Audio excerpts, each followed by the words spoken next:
সম্প্রতি বাংলাদেশের রাজনীতিতে নাটকীয় মোড়ের আভাস। সামাজিক যোগাযোগ মাধ্যমে ছড়িয়ে পড়েছে একটি ভিডিও, যেখানে দাবি করা হচ্ছে বাংলাদেশের সেনাপ্রধান জেনারেল ওয়াকারুজ্জামান গোপনে সাক্ষাৎ করেছেন ভারতে অবস্থানরত বাংলাদেশের সাবেক প্রধানমন্ত্রী শেখ হাসিনার সঙ্গে।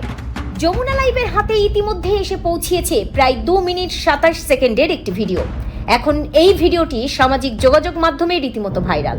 ভিডিওতে দেখা যাচ্ছে বৈঠকে সেনাপ্রধান ছাড়াও উপস্থিত ছিলেন আওয়ামী লীগের সাধারণ সম্পাদক ওবায়দুল কাদের এবং দলের আরও কয়েকজন সিনিয়র নেতা। তবে এই ভিডিওর সত্যতা নিয়ে এখনো নিশ্চিত হওয়া যায়নি। এটি আসল নাকি কৃত্রিমভাবে তৈরি, অর্থাৎ এআই জেনারেটেড, সে নিয়েও উঠছে প্রশ্ন। বিশ্লেষকরা বলছেন, ফেব্রুয়ারিতে জাতীয় নির্বাচন ঘনিয়ে আসার প্রেক্ষাপটে এ ধরনের খবর রাজনৈতিক অঙ্গনে বড় ধরনের আলোড়ন তুলতে পারে।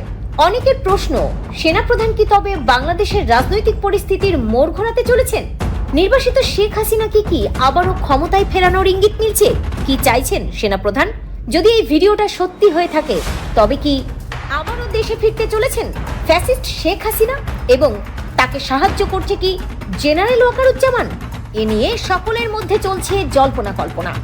উল্লেখ্য, এ বিষয়ে সেনাপ্রধান কোনো বক্তব্য দিতে রাজি হননি। তার তরফ থেকে নিশ্চিত কোনো তথ্য আমরা পাইনি। 2 মিনিট 27 সেকেন্ডের এই ভিডিওটি যাচাই বাছাই না হওয়া পর্যন্ত এটি নিয়ে বিভিন্ন মহলে চলছে জল্পনা কল্পনা। তবে খুব শীঘ্রই এই ভিডিওর সত্যতা নিয়ে যমুনা লাইভ আপনাদের কাছে হাজির হচ্ছে। সাথেই থাকুন যমুনা লাইভের।